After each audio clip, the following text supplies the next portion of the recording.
Hello student, welcome to Edway. Last class में हमने cell और सेल डिवीज़न कैसे होता है उसके बारे में समझा था। आज हम उसके आगे से स्टार्ट करेंगे, तो चलिए कंटिन्यू करते हैं। लास्ट क्लास में हमने सेल का डायग्राम बनाया था। वो एक सिंपल सा डायग्राम था। मैंने सेल में न्यूक्लियस समझाया था। आज मैं उस सेल में क्या क्या प्रेजेंट और क्या क्या होते हैं उसके अंदर वो बताता हूँ। तो चलिए स्टार्ट करते हैं। ये है आपका एक सेल। मैंने मान लिया कि एक सेल है, ठीक है। इस सेल के अंदर मैं सबसे पहले न्यूक्लियस बनाऊंगा। न्यूक्लियस पूरा गोल नहीं होता, उसके अंदर थोड़े थोड़े पोर्स भी होते हैं। पोर्स क्यों होते हैं अभी समझाता हूँ, पोर्स क्यों होते हैं।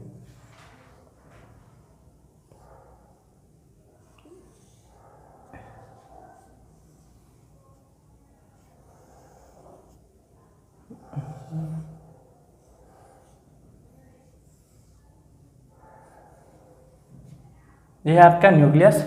बाहर आप तो पता ही होगा, लास्ट लेक्चर में मैंने समझा ही दिया था। तो बाहर वाले को क्या बोलते हैं? सेल मेम्ब्रेन, या फिर क्या बोलते हैं? प्लाज्मा मेम्ब्रेन, या फिर प्लाज्मा मेम्ब्रेन। उसके बाद ये कौन सा, जो अंदर सेल के अंदर जो स्पेस रहता है, न्यूक्लियस के बाद जो स्पेस रहता है उसको क्या बोला जाता है? इसको बोला जाता है साइटोप्लाज्म।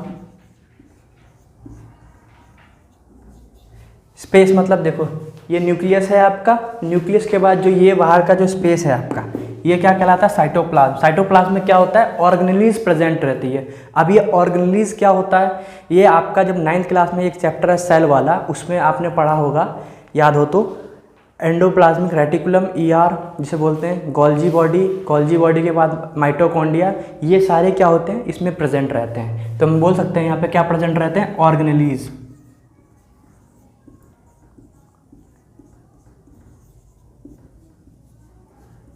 ऑर्गेनेलिज प्रेजेंट रहते हैं साइटोप्लाज्म में।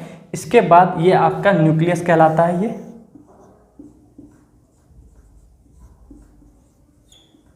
न्यूक्लियस के बाद आपका जो ये गैप दिख रहा है, जो मैंने गैप कर रखा है, इस गैप को बोलते हैं न्यूक्लियर पोर।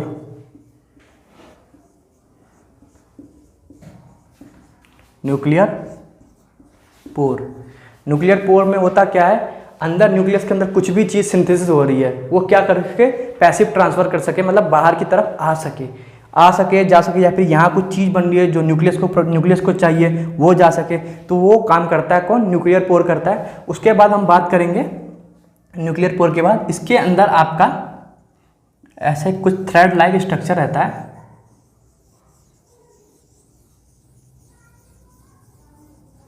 और यहाँ पे एक डेंस स्ट्रक्चर रहता है, गाढ़ा सा रहता है। यहाँ पे ये थ्रेड जो रहता है आगे से क्या होता है, आगे जाते जाते क्या होता है? डेंस हो जाता है। इस थ्रेड लाइक स्ट्रक्चर को वैसे डीएनए बोला जाता है। थ्रेड लाइक स्ट्रक्चर जब भी याद रखें डीएनए, लेकिन हम यहाँ पे डीएनए नहीं बोलते हैं, इसको डीएनए की जगह हम बोलते हैं क्रोमैटिन। क्या बोलते हैं हम? क्रोमैटिन। अब ये क्वेश्चन आएगा कि मैंने डीएनए क्यों नहीं बोला, इसको क्रोमैटिन क्यों बोला, तो इसके बारे में भी समझाएंगे। फिर इसके बाद आता है ये आपका न्यूक्लियर पोर। ये बाहर का जो स्ट्रक्चर दिख रहा है आपको, इसको बोलते हैं न्यूक्लियर पोर। न्यूक्लियर पोर नहीं, न्यूक्लियोलस बोला जाता है, क्योंकि न्यूक्लियर पोर तो मैंने लिख दिया यहाँ पे, न्यूक्लियोलस। न्यूक्लियोलस का काम क्या होता है? ये एक डेंस स्ट्रक्चर है। देखा ना, मैंने बोला ना, ये धागे जैसा स्ट्रक्चर है। धागे जैसा स्ट्रक्चर जाके क्या कर रहा है? आगे जाके डेंस हो जा रहा है, मतलब गाढ़ा स्ट्रक्चर हो जा रहा है। डेंस स्ट्रक्चर काम क्या करता है? ये एक स्पेशल टाइप की आरएनए बनाता है। आरएनए होता क्या है, अब इसके बारे में बताऊंगा। सेल वाला चैप्टर इसके बाद जो आता है वो सेल वाला चैप्टर है, उसमें हम समझेंगे आरएनए होता क्या है। यहाँ पे न्यूक्लियस क्या करता है? एक स्पेशल टाइप की आरएनए बनाता है, जो किसके हेल्प में काम आता है? वो प्रोटीन सिंथेसिस करता है। यहाँ पे सिंथेसिस वर्ड आता है। सिंथेसिस मतलब किसी चीज़ का बनाना, किसी चीज़ का फॉर्मेशन करना, ठीक है। तो न्यूक्लियस क्या करता है? एक स्पेशल टाइप की आरएनए बनाता है, आरएनए फॉर्म करता है। याद रखना, जो मैं आर लिखूंगा वो स्मॉल लिखूंगा पहले, उसके बाद में लिखूंगा आरएनए, ठीक है। ये क्या करता है? ये आरएनए सिंथेसिस करता है। कौन? न्यूक्लियोलस। उसके बाद क्या काम करता है ये आरएनए? ये प्रोटीन सिंथेसिस करता है।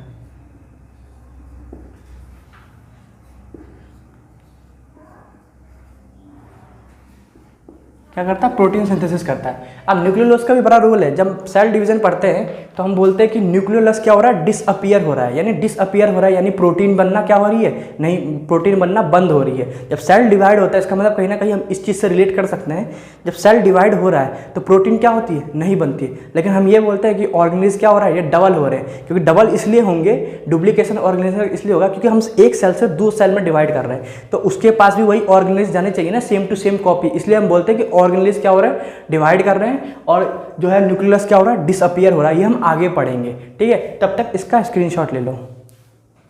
तो स्टूडेंट, मैंने आपको अभी सेल में जो होता है क्रोमेटिन, डीएनए की जगह क्या होता है, क्रोमेटिन, उसके बारे में बताया। तो क्रोमेटिन है क्या चीज़, मैंने डीएनए ना लिख के उसको क्रोमेटिन क्यों लिखा। तो हम सबसे पहले डीएनए, क्रोमेटिन और क्रोमोसोम, इन तीनों के बारे में समझेंगे कि होता क्या है, क्योंकि ये चैप्टर जो है ये क्रोमेटिन और क्रोमोसोम इस पर रन करेगा पूरा का पूरा। तो उससे पहले कि हम समझ लें इसको, फिर हमें और ईजी होगा समझने में। तो सबसे पहले बात करता हूँ मैं डीएनए की। डीएनए अभी आप 11th क्लास में हो, 12th क्लास में एक चैप्टर आता है मॉलिक्यूलर बेसिस ऑफ इनहेरिटेंस, उसमें हम डीएनए के बारे में काफ़ी डिटेल में पढ़ते हैं, ठीक है। अभी मैं इतना बताऊंगा कि डीएनए क्या है, एक डबल स्ट्रैंडेड क्या है, धागा है, जिसमें क्या, एक धागा है जिसमें कितने स्ट्रैंड है, 2 स्ट्रैंड है, ठीक। डबल स्ट्रैंडेड धागा है, ऐसे मान लो कि ये डबल स्ट्रैंडेड क्या है, धागा है, ये डीएनए है आपका, ठीक। अब इसके बाद आता है डीएनए के बाद आता है क्रोमैटिन। अब मैंने क्रोमैटिन की बात की, क्रोमैटिन के बाद आता है क्रोमोसोम,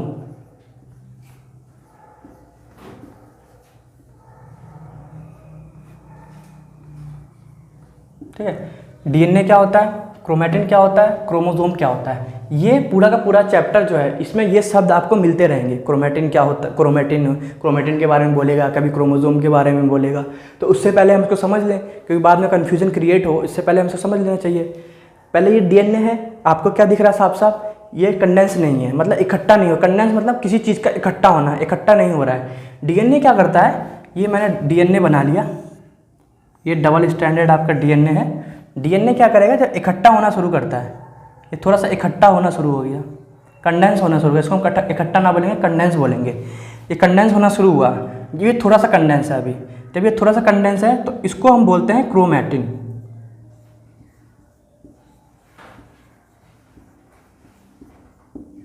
ठीक है। ये भी क्या है आपका, ये है आपका डीएनए।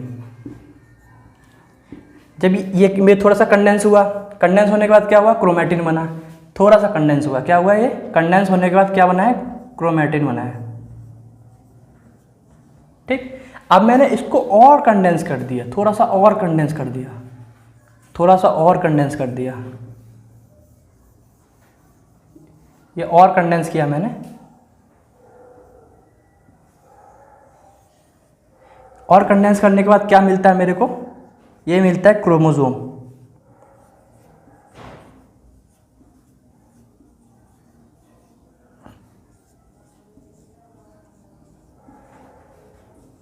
अगर मैं पूछूं कि क्रोमैटिन और क्रोमोसोम में सबसे ज़्यादा कंडेंस फॉर्म कौन सी है, तो आप क्या बोलोगे, आप बोलोगे क्रोमोसोम जो है ज़्यादा कंडेंस है एज कंपेयर टू क्रोमैटिन। अगर मैं पूछूं क्रोमैटिन और डीएनए में सबसे ज़्यादा कंडेंस कौन है, तो आप क्या बोलोगे कि क्रोमैटिन है, ठीक है। क्रोमैटिन कैसे बनता है, डीएनए है, डीएनए को हमने क्या कर दिया, कंडेंस कर दिया, मतलब उसको क्या कर दिया, एक रोड है, उस पर क्या कर दिया, मैंने लपेट दिया। जब लपेट दिया तो क्या बना, थोड़ा सा लपेटा तो वो क्या कहलाएगा, क्रोमैटिन।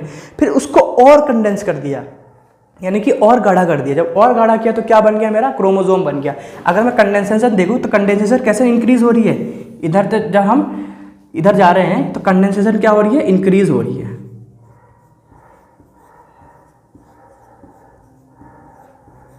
अगर इसमें क्वेश्चन एक तरीके से ये पूछ सकता है कि कंडेंसेशन मतलब मोस्ट कंडेंसेशन फॉर्म कौन सी होती है डीएनए की, तो आप क्या बताओगे, क्रोमोसोम बताओगे। अब क्वेश्चन ये आता है कि हम कंडेंस क्यों करते हैं यार डीएनए को, हम वैसे क्यों नहीं रख लेते हैं डीएनए। डीएनए क्या होता है, काफ़ी बड़ा धागा होता है, डीएनए काफ़ी बड़ा धागा होता है, ऐसे समझो काफ़ी बड़ा धागा होता है। जो मतलब 2-3 मीटर की धागा तुम सेल में डालोगे तो कैसे आएगा, नहीं आएगा ना, उसको तो मोड़ मार के रखना पड़ेगा। तो इसलिए हम क्रोमोसोम की फॉर्म में रखते हैं उसको। ये कंडेंस है, मतलब ये बगैर कंडेंस डीएनए, ऐसे धागा है, ऐसे उलझे उलझे धागे हैं, ये डिवाइड हो पाएगा 2 पार्ट में। अगर मेरे को डिवाइड करना है, नहीं डिवाइड हो पाएगा। अगर मैं इसको कंडेंस कर दूंगा, अगर मैं इसको क्रोमोसोम बना दूंगा, अगर मैं इसको क्रोमोसोम बना दूंगा तो ये ईजिली डिवाइड हो जाएगा, ये एक सेल में चला जाएगा आपका, ये दूसरे सेल में चला जाएगा।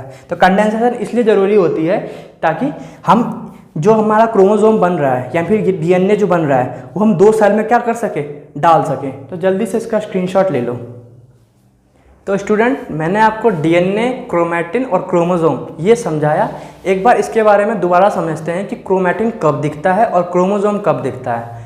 तो सबसे पहले मैंने डीएनए बनाया। डीएनए कैसा है, डबल स्ट्रैंडेड है। डबल स्ट्रैंडेड, अब क्या बोलोगे अभी, सिर्फ बोलोगे डबल स्ट्रैंडेड एक धागा है, ठीक है। फिर इसके बाद डीएनए को थोड़ा सा कंडेंस किया, मतलब इकट्ठा कर लिया मैंने डीएनए को एक रॉड पे, मतलब समझो मैंने रॉड पे इकट्ठा किया इसको। तो ये क्या कहलाता है, ये आपका कहलाता है क्रोमैटिन। क्रोमैटिन फिर थोड़ा सा कंडेंस होके क्या बनाता है, कंडेंस, क्रोमैटिन और कंडेंस हो गया, ये आपका कहलाता है क्रोमोसोम। ये क्या है, यहाँ से लेके यहाँ तक, ये है आपका डीएनए। ये क्या है आपका, यहाँ से लेके यहाँ तक, ये है आपका क्रोमैटिन।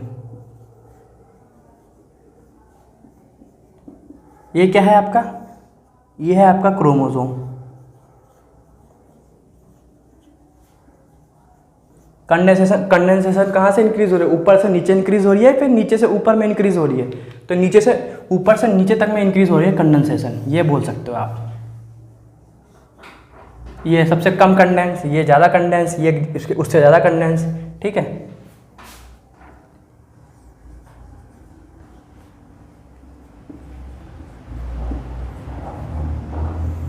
अब क्वेश्चन ये आता है कि क्रोमैटिन कब दिखता है और क्रोमोसोम कब दिखता है। क्रोमैटिन कब दिखेगा आपको, यूजुअली क्रोमैटिन जो होता है ये मोस्ट ऑफ टाइम क्रोमैटिन ही दिखता है। जितने भी आपके सेल्स हैं वो क्या है, उसमें ज़्यादातर क्रोमैटिन प्रेजेंट रहते हैं। और जो क्रोमोसोम होते हैं, क्रोमोसोम बताओ कब दिखेंगे, क्रोमोसोम तभी दिखेंगे जब सेल डिवाइड कर रहा होगा। जब सेल डिवीजन करेगा तब आपको क्रोमोसोम दिखेंगे, क्योंकि क्रोमोसोम क्या करता है, एक सेल से दूसरे सेल में क्या करना है, ट्रांसफर करना है। तो क्रोमोसोम क्या हो, तभी डिवाइड होगा, तभी मिलेगा आपको क्रोमोसोम डिवाइडिंग सेल में। और जो आपका क्रोमैटिन है, क्रोमैटिन सिर्फ कहाँ मिलेगा, जो सेल नॉन डिवाइडेबल है। और मोस्ट ऑफ टाइम क्या है आपका, क्रोमैटिन ही देखने को मिलेगा। तो मैं यह लिख सकता हूँ, क्रोमैटिन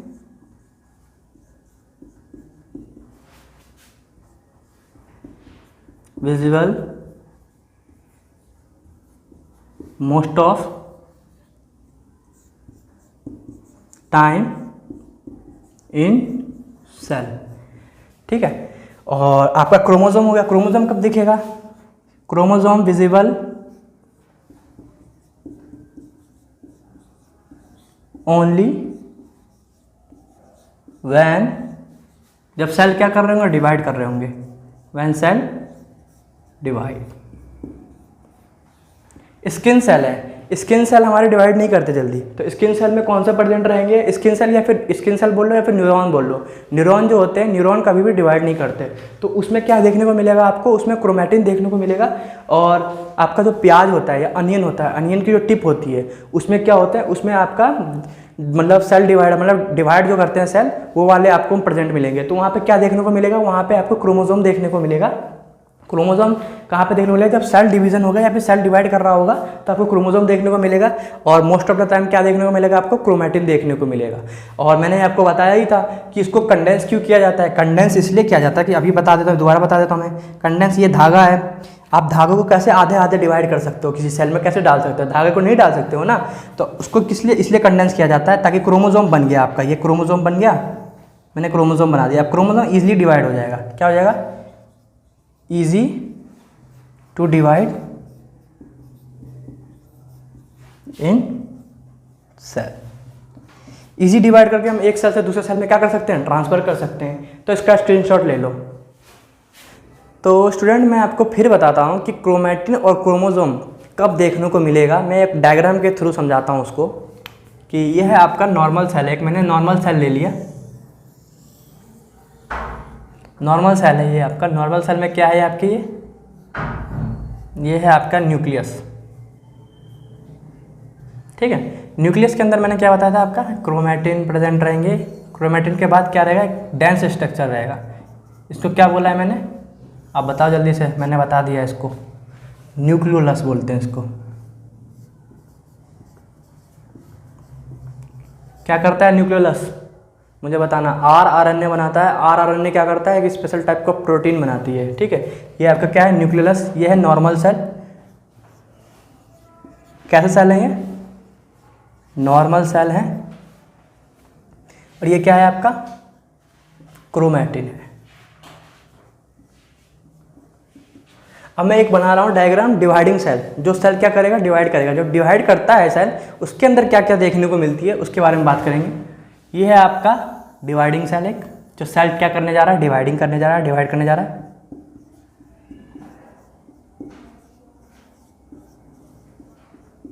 ठीक है। ये है आपका न्यूक्लियस, ये है आपका न्यूक्लियस, ठीक। न्यूक्लियस प्रेजेंट रहता है इसमें भी। इसमें आपको क्या देखने को मिलेगा, ये आपको क्रोमोसोम देखने को मिलेंगे।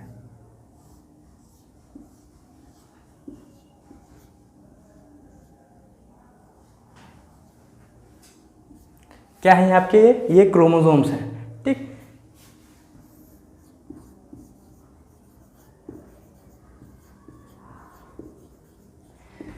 इसमें एक चीज़ नोटिस करो, क्या चीज़ अब्सेंट है, जल्दी से बताओ। न्यूक्लियोलस यहाँ पे था, लेकिन यहाँ आपको दिख रहा है, नहीं दिख रहा है। यहाँ पे न्यूक्लियोलस क्या होगा, डिसअपियर्ड हो जाएगा, क्योंकि ये सेल क्या करने जा रहा है, डिवाइड करने जा रहा है। मैंने अभी बताया था, जब डिवाइड करने जाएगा तो प्रोटीन नहीं बनाएगा, न्यूक्लियोलस क्या होगा, डिसअपियर्ड हो जाएगा। न्यूक्लियोलस क्या हो जाएगा, इसमें डिसअपियर हो जाएगा। एक और बात कंडेंसेशन के बारे में, एक और एडिशनल पॉइंट बताता हूँ जो 12th क्लास में बताई जाती है। तो कंडेंसेशन में आपका सबसे मतलब लेस कंडेंसेशन कौन सी होती है, ये आपकी होती है डीएनए, डबल स्टैंडर्ड है। दोबारा बना देता हूँ मैं, ये आपका डीएनए है, ये आपका डीएनए। डीएनए के बाद क्रोमैटिन आता है कंडेंसेशन में, ठीक। कंडेंसेशन फिर क्रोमैटिन, क्रोमैटिन और गाढ़ा होता है। क्रोमोसोम बनने से पहले और कंडेंसेशन और कंडेंस होता है, उसके बाद क्रोमोसोम बनता है। ये आपका क्रोमोसोम बना। तो ये आपका क्या है, ये यहाँ से लेकर यहाँ तक कहलाया डीएनए, ठीक है। डीएनए के बाद ये जो आपको दिख रहा है यहाँ से लेकर यहाँ तक, ये हम बोलते हैं इसको क्रोमैटिन। बट क्रोमैटिन भी दो तरीके की होती है। एक होती है यू क्रोमैटिन,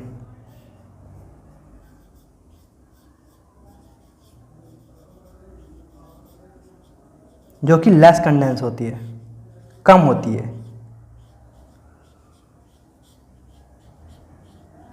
फिर दूसरी होती है आपकी हेट्रोक्रोमैटिन। यह है आपका हेट्रोक्रोमैटिन, जो ज़्यादा कंडेंस होती है।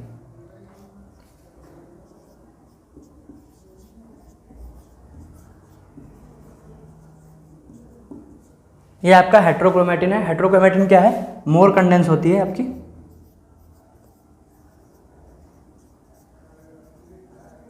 उसके बाद आता है आपका सबसे लास्ट में, जो सबसे ज़्यादा कंडेंस होता है हेट्रोक्रोमैटिन से भी, क्या कहलाता है वो, क्रोमोसोम।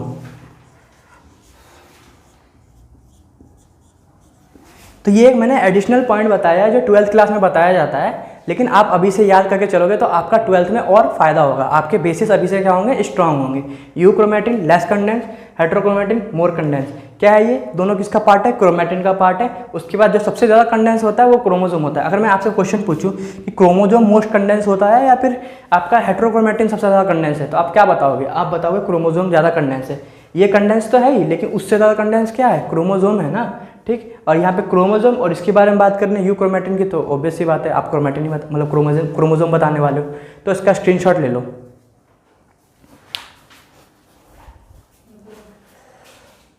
तो स्टूडेंट, आई होप कि आपको ये वाला कंसेप्ट क्लियर हो गया होगा। इसके आगे हम क्रोमोसोम के बारे में पढ़ेंगे, क्रोमोसोम क्या होता है और कैसे होता है उसके बारे में पढ़ेंगे।